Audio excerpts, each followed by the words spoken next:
ছাত্রছাত্রী, নারী পুরুষ, নবীন প্রবীণ সবাইকে আমার সালাম জানাচ্ছি। আসসালামু আলাইকুম। গত বছর আগস্ট মাসে জুলাই গণ অভ্যুত্থানের শক্তি বলে আমরা অন্তর্বর্তী সরকার গঠন করেছিলাম।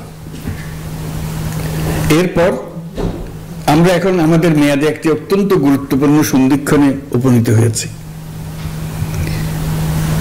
আমাদের সরকারের উপর ন্যস্ত দায়িত্ব ছিল মূলত তিনটি: হত্যাকাণ্ডের বিচার করা, একটি জবাবদিহিমূলক ও কার্যকর গণতান্ত্রিক ব্যবস্থায় উত্তরণের জন্য প্রয়োজনীয় সংস্কারের আয়োজন করা এবং সুষ্ঠু নির্বাচনের মাধ্যমে নির্বাচিত সরকারের কাছে ক্ষমতা হস্তান্তর করা।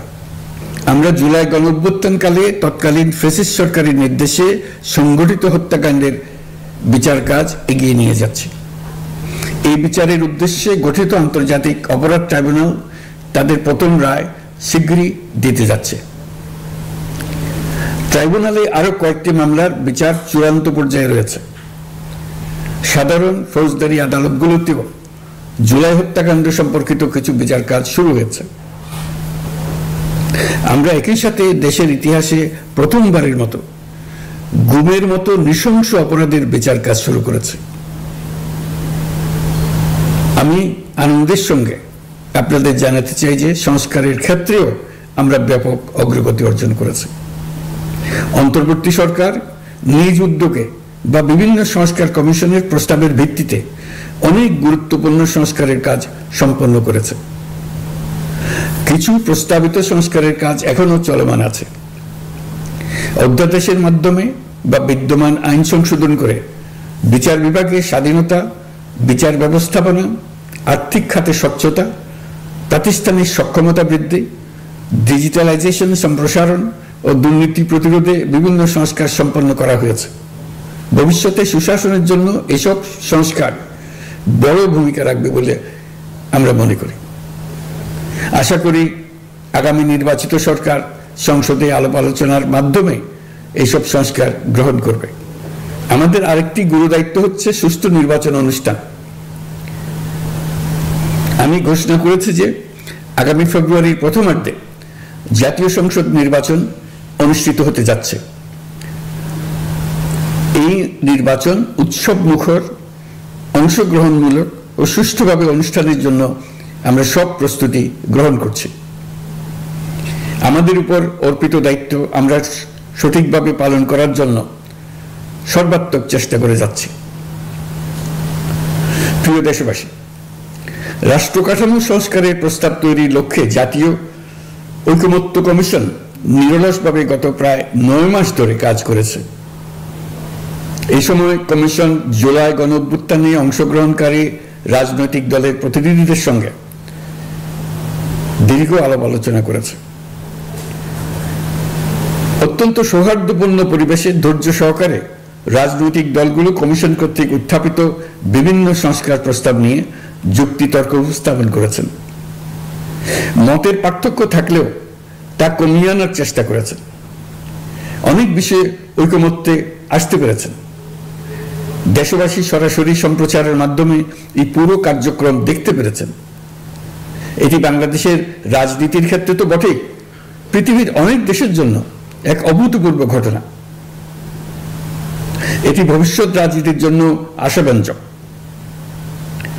আমি ঐকমত্য কমিশনের সদস্যদের এবং রাজনৈতিক দলগুলোর নেতৃবৃন্দকে গণতান্ত্রিক চর্চার এই অসাধারণ আয়োজনকে সফল করার জন্য আবারও আন্তরিক ধন্যবাদ জানাচ্ছি।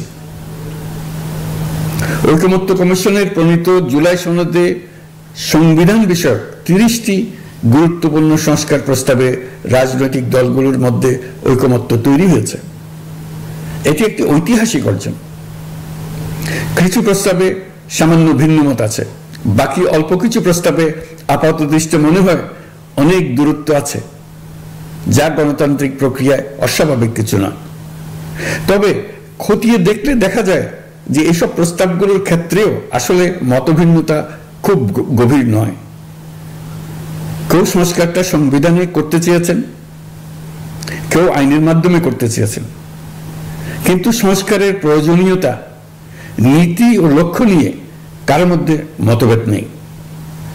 কাজেই রাজনৈতিক দলগুলোর প্রকাশ্য বক্তব্য যতখানি পরস্পর বিরোধী অবস্থানে আছে বলে মনে হয়, জুলাই সনদ সঠিকভাবে বিশ্লেষণ করলে ততখানি মত পার্থক্য দেখা যায় না। এটি আমাদের অনন্য অর্জন। এতে জাতি এগিয়ে যেতে সাহসী হয়। এসব বিবেচনায় রেখে এবং রাজনৈতিক দলগুলো কর্তৃক স্বাক্ষরিত জুলাই সনদকে মূল দলিল হিসেবে ধরে নিয়ে অন্তর্বর্তী সরকার আজকের উপদেষ্টা মণ্ডলীর সভায় জুলাই জাতীয় সনদ সংবিধান সংস্কার বাস্তবায়ন আদেশ 2025 অনুমোদন করেছে। এটা বিরাট খবর।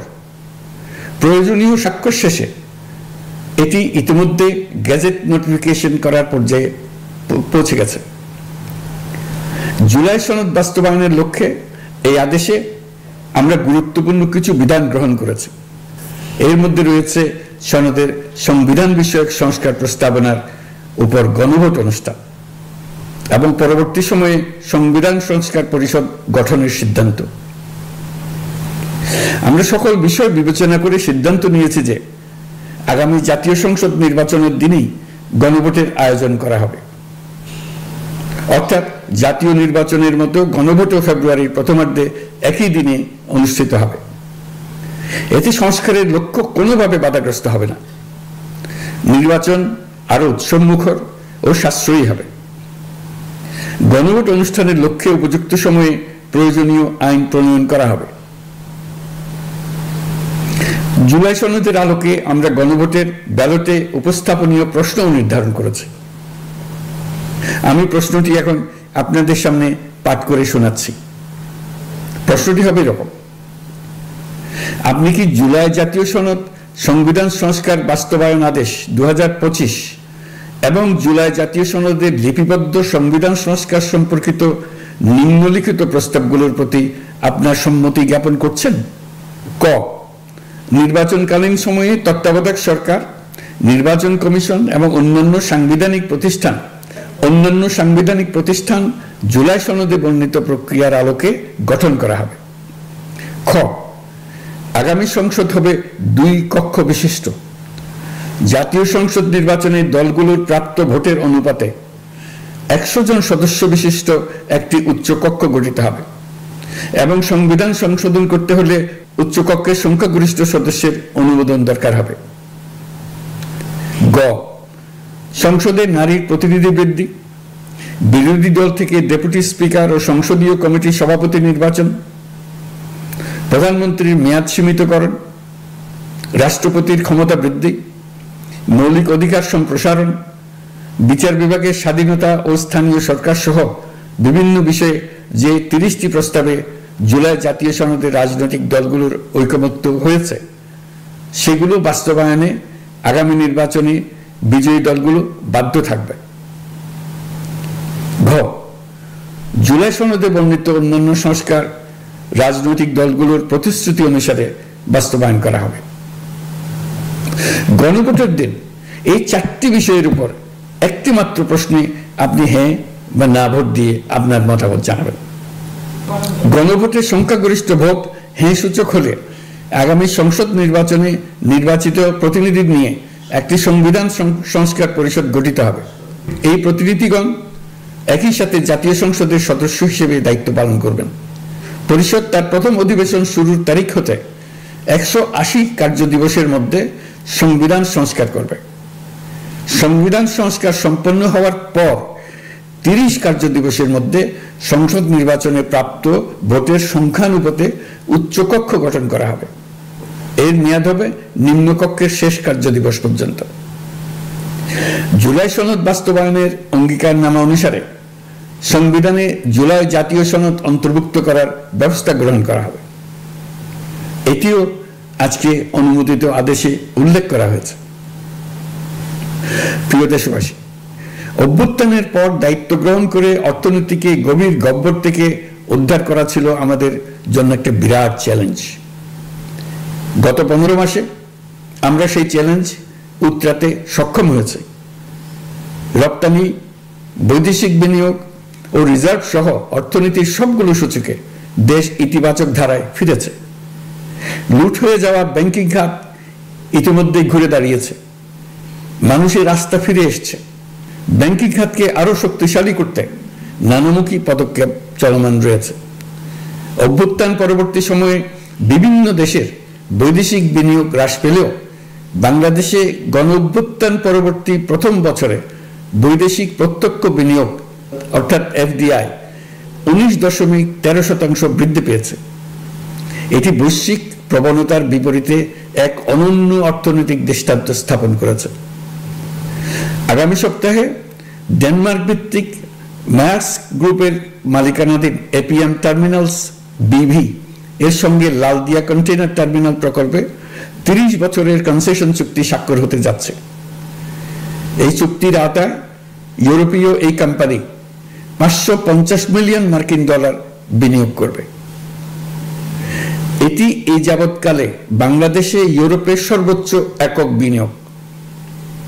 লালদিয়া হবে দেশের প্রথম বিশ্বমানের গ্রিন পোর্ট।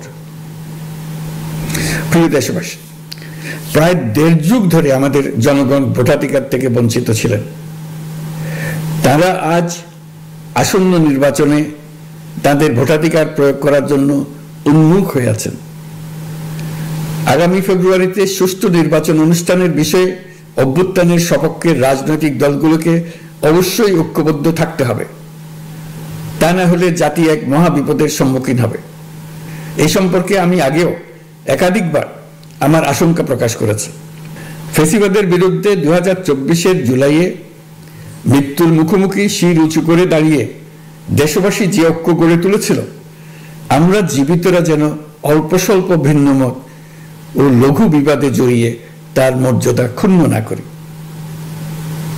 133 শিশু, শত শত তরুণ তরুণী, নারী পুরুষের মৃত্যু, হাজার হাজার মানুষের অঙ্গহানির যে আত্মত্যাগ, সেটিকে আমাদের সম্মান জানাতেই হবে।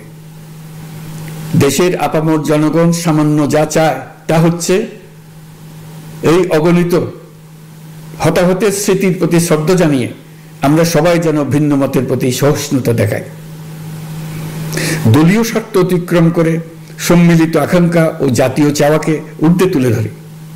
তাই আমি আশা করি আমাদের এই সিদ্ধান্ত জাতির বৃহত্তর স্বার্থে রাজনৈতিক দলগুলো মেনে নেবে। একটি উৎসবমুখর জাতীয় নির্বাচনের দিকে